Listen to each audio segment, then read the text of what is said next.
السلام علیکم ورحمۃ اللہ وبرکاتہ۔ نحمدہ و نصلی علی رسولہ الکریم، اما بعد۔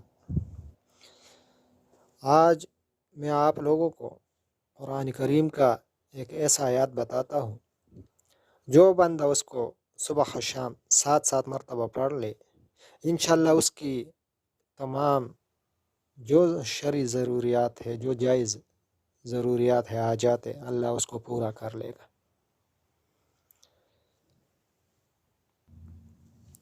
طریقہ اس کا یہی ہے، اس آیات کو پڑھنے سے پہلے 11 مرتبہ درود شریف پڑھا جائے، پھر یہی آیات 7 مرتبہ پڑھ لیا جائے، اور پھر 11 مرتبہ درود شریف پڑھا جائے۔ انشاءاللہ جو بھی دعا ہوگا، شرعی دعا، جائز دعا جو بھی ہوگا، اللہ اس کو ضرور پورا کر لے گا، اس کو قبول کر لے گا۔ وہ آیات یہی ہے: بسم اللہ الرحمن الرحیم، حسبی اللہ لا الہ الا ہوا علیہ توکلت وہو رب العرش العظیم۔ حسبی اللہ لا الہ الا ہوا علیہ توکلت وہو رب العرش العظیم۔ یہ 7 مرتبہ صبح و شام جو بندہ اس کو مسلسل پڑھتا جائے، انشاءاللہ اس کی تمام حاجتیں، تمام ضرورتیں اللہ پورا کر لے گا۔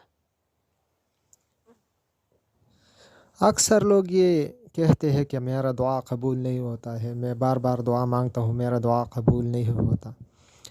وہ ضروری نہیں ہے کہ جو دعا تو مانگ رہے وہی قبول ہو جائے، کیونکہ ہمیں یہ علم نہیں ہوتا ہے کہ اس علم دعا میں ہمارے لیے خیر ہے یا شر ہے، وہ ہمارے لیے نقصان کا باعث بنتی ہے یا خیر کا۔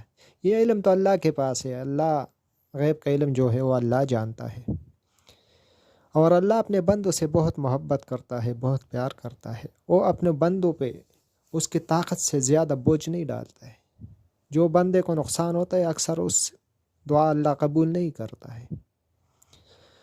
تو اگر یہ دعا جو بندہ مانگ رہے ہے، جو ضرورت مانگ رہے ہیں وہ پورا نہیں ہو رہا ہے، تو اس کا مطلب یہ نہیں ہے کہ اللہ دعا قبول نہیں کرتا ہے۔ نہیں، اللہ اکثر دوسرا راستہ کھول لیتا ہے، دوسری طریقے سے کوئی نہ کوئی راستہ کھول لیتا ہے، وہ ضرورت جو اس کا ہے وہ دوسری طرف سے پورا کر لیتا ہے۔ لیکن انشاءاللہ ضرور پورا ہوگا اگر جائز اور شرعی ہوگا۔